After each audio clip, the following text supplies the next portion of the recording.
Are you feeling overwhelming? Are you anxious? You're having a lot of mood swings and your eyes are full of tears. Hey mummies, this is normal and this is baby blues. Hi everyone, I'm Wrinkle and you are at Solsa where we talk about emotions जो अक्सर छुपे रह जाते हैं. आज हम बात करेंगे बेबी ब्लूज के बारे में. बहुत सारी माएँ इसको फील करती हैं डिलीवरी के दूसरे या तीसरे हफ्ते में. अक्सर जब हम तैयारी कर रहे होते हैं अपनी प्रेगनेंसी की और ये जो प्रेगनेंसी जर्नी हमारी जा रही होती है, हमेशा हम चाहते हैं कि ये जो जर्नी ख़त्म हो तो खुशी के साथ ख़त्म हो. लेकिन क्या हो अगर बच्चा आने के बाद भी, बच्चा ठीक होने के बाद भी आपको खुशी महसूस ना हो रही हो.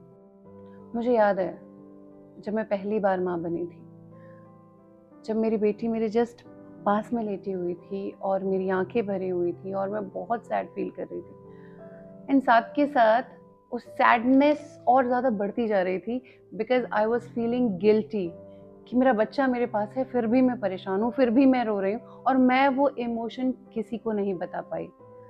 पर आज हम इसी इमोशन के बारे में डिस्कस करेंगे जिसे हम कहते हैं baby blue. And mothers, this is very normal. This is a part of your postmortem journey. So आइए अब हम जानते हैं कि बेबी ब्लूज होता क्या है. जब भी डिलीवरी के 1 या 2 हफ्ते के विद इन में आपको ओवरवेलमिंग फील होना, एंग्शियस फील होना, बार बार मूड स्विंग्स होना, थकान, कंफ्यूजन या फिर बार बार रोना आना बिना किसी बात के, किसी से बात ना करना, भूख ना लगना, जब ये सारे सिम्टम्स आपको आते हैं तो इसे हम कहते हैं बेबी ब्लूज. ये बेबी ब्लूज है, पोस्टमार्टम डिप्रेशन नहीं है. ये सिर्फ एक मैकेनिज्म है आपकी बॉडी का आपको रीसेट करने के लिए इस नए शेड्यूल के साथ. सो आइए अब हम बात करते हैं कि क्या क्या कारण है इन बेबी ब्लूज का. सबसे पहला कारण है हार्मोन्स. ये जो 9 महीने हमारे हार्मोन्स इतने पीक पे हैं और अचानक से ये हार्मोन्स जब डाउन हो जाते हैं तो क्रिएट होता है हार्मोनल इम्बैलेंस, जिसकी वजह से आपको ये ओवरवेलमिंग की फीलिंग, ये मूड स्विंग्स होना और ये एंग्जाइटी फील होना बहुत ही नॉर्मल है. हम वैसे भी तो फील करते हैं ड्यूरिंग आवर रेगुलर साइकिल्स. सो बस वैसे ही ये हार्मोनल इम्बैलेंस आपको मूड स्विंग्स देता है. दूसरा सबसे बड़ा कारण है रेस्ट ना मिलना. ये रेस्ट ना मिलना बिकॉज हर 2 घंटे पे आप बच्चे को दूध पिला रहे हैं, आप एक साउंड स्लीप नहीं ले पा रहे हैं, जिसकी वजह से कि आप थोड़ी सी इरिटेबल, थोड़ी सी रेस्टलेसनेस तो रहेंगे ही रहेंगे. तीसरा सबसे बड़ा कारण है जिम्मेदारी, जिसको कि आप निभाना चाहते हैं परफेक्टली. आप एक परफेक्ट माँ बनना चाहते हैं. डेफिनेटली हर माँ परफेक्ट होती है, बट इस जिम्मेदारी का भार आपको अपने दिल पे लेने की वजह से जो आपको एंग्जाइटी और ओवरवेलमिंग की फीलिंग आती है वो है बेबी ब्लू. बहुत बड़ा रोल है इसमें आपकी कम्युनिटी का, आपके पार्टनर का और आपके लोगों का.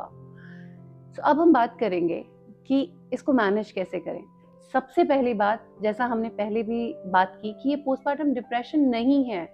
ये सिर्फ एक फेज है आपके पोस्टमार्टम का जो कि कुछ हफ्तों का है. जैसे ही आप अपने शेड्यूल को ऑर्गेनाइज कर लेंगे, जैसे ही आप बेबी के साथ एडजस्ट कर लेंगे, सब कुछ बैक टू नॉर्मल हो जाएगा. अब बात आती है कि इन सिम्टम्स को हम कैसे मैनेज करें. सबसे पहले और सबसे ऊपर आपको खुद को रखना है. आई नो अब आप एक मदर हैं और आपके लिए सबसे ज़रूरी है आपका बच्चा.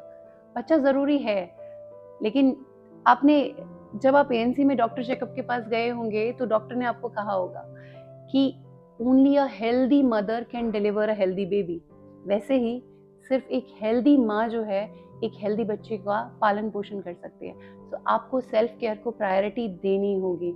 आपको अपने लिए समय निकालना होगा, समय सोने का, प्रॉपर रेस्ट लेने का. जब भी आपका बच्चा सोए, टेक अ नैप. 6 से 8 घंटे की नींद दिन में फ्रैक्शंस में भी अगर आप कंप्लीट करते हैं, that will help in the symptoms of baby blue.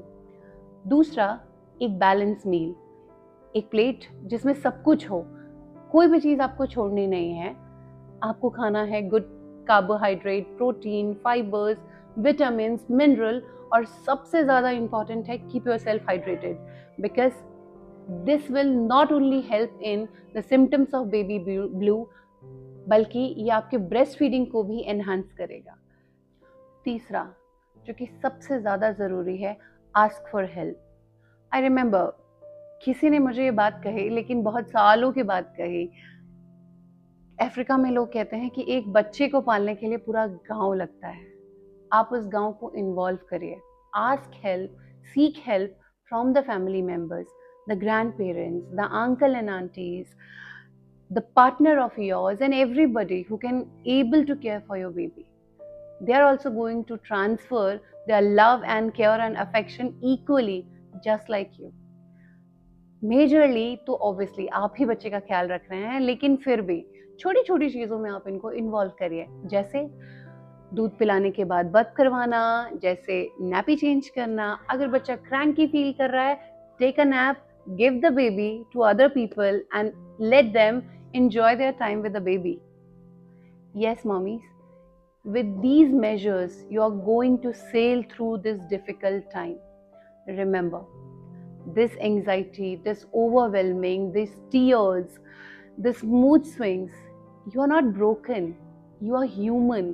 और आपको भी उतना ही ख्याल चाहिए जितना आपके बच्चे को। अगर ये आपका पहला बच्चा है तो आप माँ भी पहली बार बने हैं। लोगों को अपना ख्याल रखने दीजिए, लोगों से बात करिए। अगर आपको लगता है कि 2-3 हफ्तों के बाद भी ये जो सिम्टम्स हैं, ये जो एंजाइटी है, ये कम नहीं हो रही है, या ये आपके regular day to day work में प्रॉब्लम क्रिएट कर रही है, तो please seek a help from a professional, because that can leads to postpartum depression. Until next time, remember, your journey is important. Your emotions are valid. What you're feeling is something which most of the mothers are struggling with. But remember, we are always there for you. All the mommies, please take care of yourself. Thank you so much.